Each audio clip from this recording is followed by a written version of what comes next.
Okay, and the next word we're going on to is river. Now this one was inspired by me when I was younger, now and probably in the future as well, because whenever I go on holiday in the summer, we always end up at like a stream or a river or something, and there are always rocks from one side to another. And no matter how old I am, what I am wearing, who might be able to see me, I will always walk across those rocks and try to get to the other side. I don't even care if I get wet. Like I said, I still do that now. There are photos of me doing it from not last year's holiday, the year before actually, when we went to Scotland. It's actually a lovely trip. I really enjoyed that one.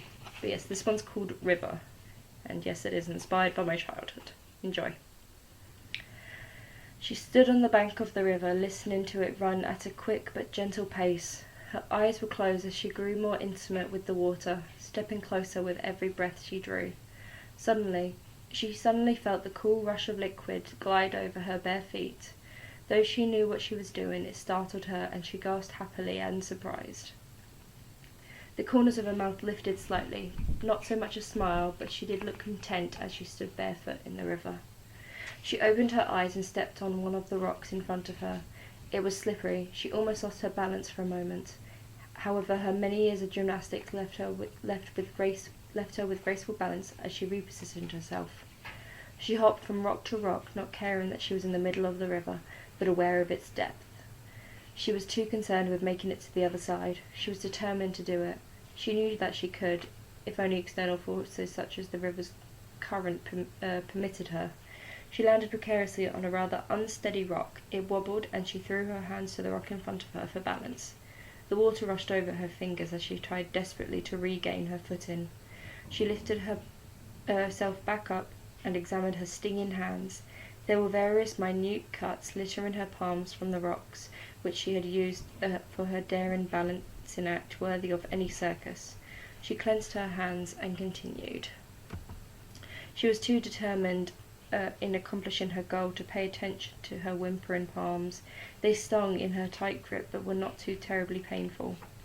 But when she lost her balance again because of another unstable rock, her hands sang with pain as they landed in front of her. She tried to control her heavy and laboured breathing before attempting to carry on. Nothing would stop her. She was too close to the end to go back now. All her efforts would be in vain. Her brow was furrowed in concentration and her lips were pursed. She jumped from rock to rock until she was faced with a chasm between her and the last rock before dry land. There was not much room on the rock she stood on for a little run. She breathed deeply, thrusted her elbows back, bent her knees, and jumped. As expected, she landed unevenly, relying on her hands for balance. Water splashed around her, and the rock swayed. One of her feet was submerged in water, while the other was cut from a sharp point on the rock. She stood up, and with all her remaining strength, she gracefully hopped to the other side of the river. As she stood on the bank, she looked back over her journey to where she was, and smiled ferociously, giddy with accomplishment and pride. She had done it. Look, Mummy, I did it!" she cried out to her mother, who was standing and watching her daughter from the other side of the river. So really short one, and really sweet as well. Just that little moment of happiness is all you need.